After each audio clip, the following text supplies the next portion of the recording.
Kaugnay ng harassment ng China sa West Philippine Sea, isa na namang insidente ng pangaharang umano at pagpangga sa barko ng Pilipinas ang nahulikam malapit sa Pag-asa Island.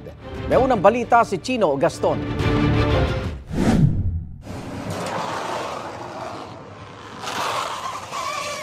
Panibagong banggaan sa West Philippine Sea. Pero sa pagkakataong ito, Chinese Maritime Militia vessel naman ang tumama sa barko ng Bureau of Fisheries and Aquatic Resources o BFAR.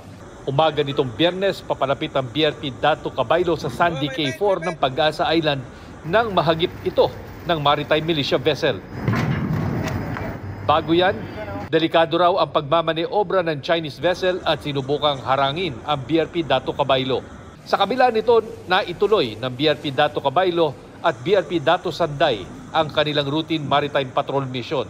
Ayon sa Department of National Defense, mahirap simulan ang makabuluhang dialogo sa pagitan ng China at Pilipinas kung patuloy ang panghaharas sa mga barko ng Pilipinas. Committed talaga sila sa dialogue pero committed din sila sa illegal action. Yun ang problema.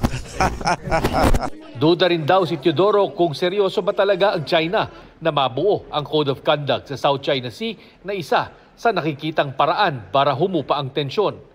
We look forward to good faith discussions. And the President has given the marching order that he looks forward to good faith discussions and we will comply. And do you see now a good faith yung on the part of China?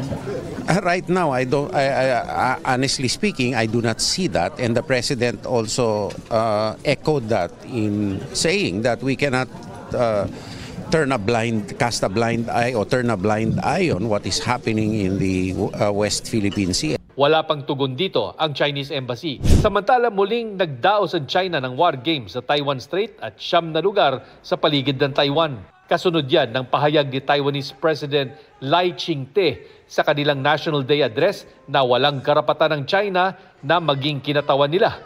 Bagamat handa silang makipagtulungan dito sa mga issue gaya ng climate change.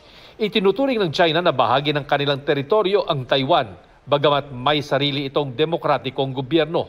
Ito ang unang balita, Chino Gaston, para sa GMA Integrated News.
Igan, mauna ka sa mga balita. Mag-subscribe sa GMA Integrated News sa YouTube. Sa mga kapuso abroad, subaybayan nyo kami sa GMA Pinoy TV at sa www.gmanews.tv.